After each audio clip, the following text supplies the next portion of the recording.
2 hari sebelum kebakaran dahsyat melanda Los Angeles, Tuhan telah menjadi bahan ejekan dan tertawaan oleh para artis Hollywood yang berkumpul di Beverly Hilton Hotel, California. Dengan penuh kebanggaan, mereka menyebut California sebagai Godless Town atau kota tanpa Tuhan.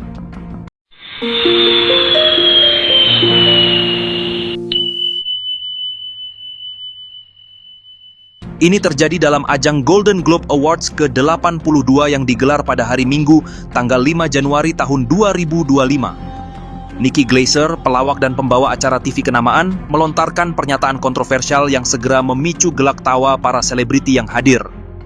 Julukan kota tanpa Tuhan yang dilontarkan Nikki Glaser itu bermula dari sebuah polling bertajuk Globe's Leaders yang mengajukan satu pertanyaan mendasar. Apakah Tuhan pencipta alam semesta? Hasilnya mencengangkan, tidak ada satupun selebriti yang hadir di sana memberikan jawaban bahwa Tuhan adalah pencipta alam semesta. Sambil tertawa lepas, layaknya seorang pelawak yang baru saja menyampaikan punchline terbaiknya, Glaser berkata, "Hahaha, tidak mengejutkan di kota tanpa Tuhan ini, ruangan jadi gemuruh saat Tuhan tidak ada yang memilih." Kalimat sarkasme yang dilontarkannya ini segera disambut dengan gelak tawa dari seluruh ruangan. Tawa itu bukan sekadar ekspresi humor, tetapi mencerminkan pandangan dunia sekuler yang sangat mengakar di industri hiburan modern. Para selebriti tertawa, Nikki Glaser tertawa, dan tanpa mereka sadari, tornado api juga tertawa, dan Los Angeles pun menghadapi sebuah bencana yang sama sekali tidak lucu. 2 hari kemudian, kobaran api yang ikut tertawa bersama mereka meluluh lantakkan kawasan elit dan menyisakan kehancuran yang begitu dahsyat. Seperti monster mitologis yang marah, api yang ganas melahap setiap sudut yang dilaluinya. Pemukiman elit Pacific Palisades, kawasan favorit para selebritas Hollywood, menjadi korban pertama dari bencana ini. Rumah-rumah dengan arsitektur mewah yang biasanya menjadi simbol kemakmuran, dalam hitungan jam berubah menjadi puing-puing hangus. Kobaran api terus bergulir, melintasi wilayah Greater Los Angeles dengan rakus, melalap lebih dari 40.000 hektar lahan, dan menghancurkan lebih dari 12.000 bangunan. Ratusan ribu orang terpaksa mengungsi, dan setidaknya 24 nyawa melayang dengan sia-sia. Los Angeles, sang kota tanpa Tuhan, berubah menjadi neraka dunia. Setengahnya tenggelam dalam kobaran api, sementara setengah lainnya menggigil kedinginan dihantam badai salju. Los Angeles, kota yang identik dengan kemewahan, hiburan, dan gaya hidup yang glamour, dulunya hanyalah sebuah pemukiman kecil yang didirikan oleh misionaris Spanyol pada tahun 1781. Pemukiman kecil ini memiliki nama El Pueblo de Nuestra Señora la Reina de Los Angeles, atau Kota Bunda Maria, Ratu para Malaikat, sebuah nama yang mencerminkan akar spiritualnya yang kuat dalam tradisi Katolik. Namun, apa yang terjadi dalam beberapa abad berikutnya, perlahan tetapi pasti mengikis fondasi spiritual masyarakat di sana, hingga kota ini berubah menjadi simbol dari sekularisme ekstrem dan bahkan sarkasme terhadap Tuhan. Mulai dari masa demam emas California hingga pembangunan jaringan rel kereta api, perkembangan ekonomi yang pesat membawa modernitas dan nilai-nilai sekuler yang perlahan mengikis fondasi spiritual. Hingga abad ke-20, dengan munculnya Hollywood sebagai pusat hiburan dunia, Los Angeles bertransformasi menjadi simbol materialisme dan budaya hedonis. Dan dengan berdirinya Hollywood, Los Angeles berkembang menjadi pusat hiburan dunia, di mana para pengusaha dan visioner seperti Carl Laemmle dan Louis B. Mayer melihat potensi besar pada industri ini. Mereka mengubah Los Angeles menjadi kota impian bagi para pembuat film, aktor, dan seniman. Bersamaan dengan itu, hedonisme dan kebebasan yang kebablasan juga mulai berkembang melalui akumulasi pengaruh dari industri hiburan yang menempatkan popularitas dan keuntungan di atas nilai-nilai moral. Kita dapat melihatnya lebih jauh, di mana tema-tema yang mengagungkan individualisme ekstrem dan kebebasan tanpa batas kerap diangkat di layar kaca. Fenomena ini juga didukung oleh filosofi sekularisme yang menjadi landasan bagi banyak kreator dan sutradara, di mana mereka menggambarkan kehidupan tanpa aturan agama sebagai sesuatu yang ideal. Akibatnya, norma-norma tradisional tergantikan oleh standar yang lebih permisif, menciptakan lingkungan di mana segala sesuatu dapat diterima selama memenuhi kepentingan hiburan atau ekspresi diri. Fenomena ini semakin diperkuat oleh perkembangan filsafat barat yang mengarah pada ateisme. Filosof seperti Friedrich Nietzsche dengan pernyataannya yang terkenal, Tuhan telah mati, sangat memengaruhi cara pandang dunia modern. Dalam pandangan Nietzsche, kematian Tuhan bukanlah peristiwa fisik, melainkan simbol dari hilangnya kepercayaan manusia terhadap nilai-nilai agama akibat kemajuan zaman dan teknologi. Pandangan anti-Tuhan yang berkembang di kalangan selebriti Hollywood dan di dunia barat pada umumnya didasarkan pada argumen bahwa Tuhan tidak diperlukan untuk menjelaskan keberadaan alam semesta.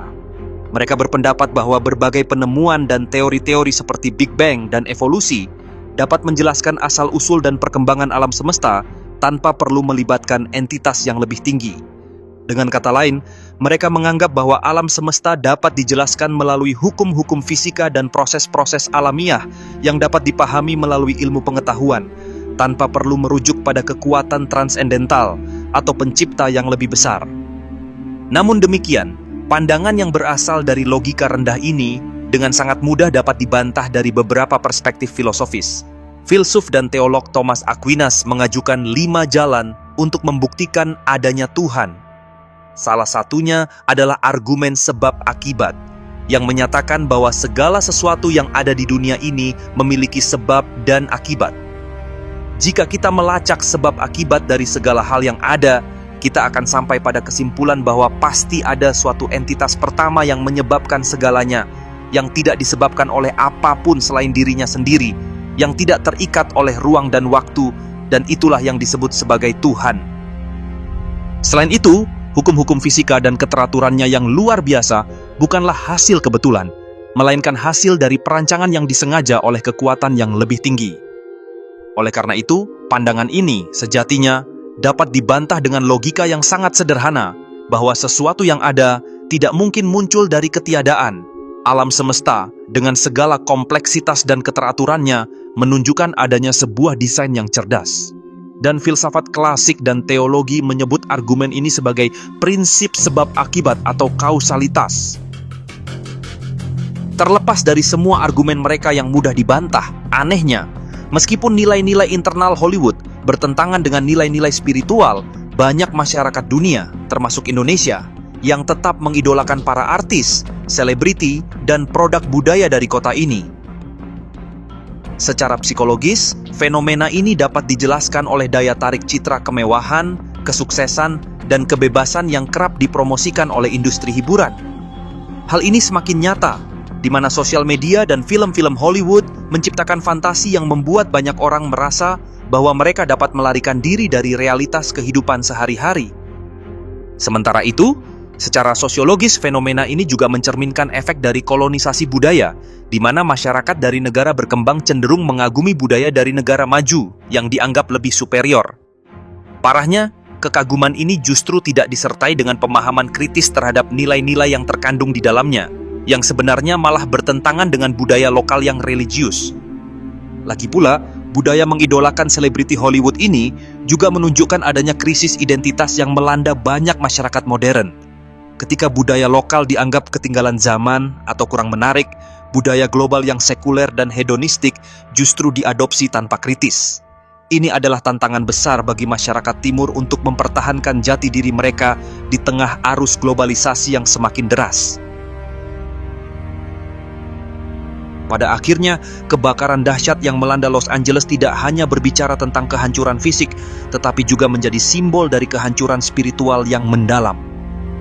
Ketika masyarakat barat mulai meminggirkan nilai-nilai spiritual dengan hal-hal duniawi seperti materialisme, ketenaran, dan kekuasaan, mereka sejatinya telah melakukan bunuh diri spiritual yang mengerikan. Dan di tengah itu semua, Los Angeles, kota tanpa Tuhan, telah menunjukkan kepada dunia betapa rapuhnya fondasi yang dibangun di atas materialisme dan sekularisme. Materialisme yang menekankan bahwa kekayaan dan pencapaian materi adalah tujuan utama dalam hidup, mengarah pada pengabaian terhadap dimensi kehambaan manusia. Ketika seseorang hanya mengukur kebahagiaan dan kesuksesan dengan apa yang dapat dilihat dan dimiliki, maka nilai-nilai seperti cinta, kasih sayang, dan kedamaian batin kerap terabaikan. Akibatnya, meskipun memiliki kekayaan atau ketenaran, banyak individu merasa hampa, kosong, dan tak terpenuhi, mencari kebahagiaan melalui konsumsi dan pencapaian sementara yang tidak pernah benar-benar memuaskan jiwa. Sekularisme, di sisi lain, mendorong pemisahan antara agama dan kehidupan publik. Dalam masyarakat yang sekuler, nilai-nilai moral dianggap relatif, dan kebebasan individu dianggap lebih penting daripada tanggung jawab terhadap kebaikan bersama. Akibatnya, tanpa fondasi moral yang kokoh, masyarakat cenderung kehilangan arah, terjebak dalam relativisme yang membingungkan, dan semakin jauh dari konsep kebaikan dan kebenaran yang sejati.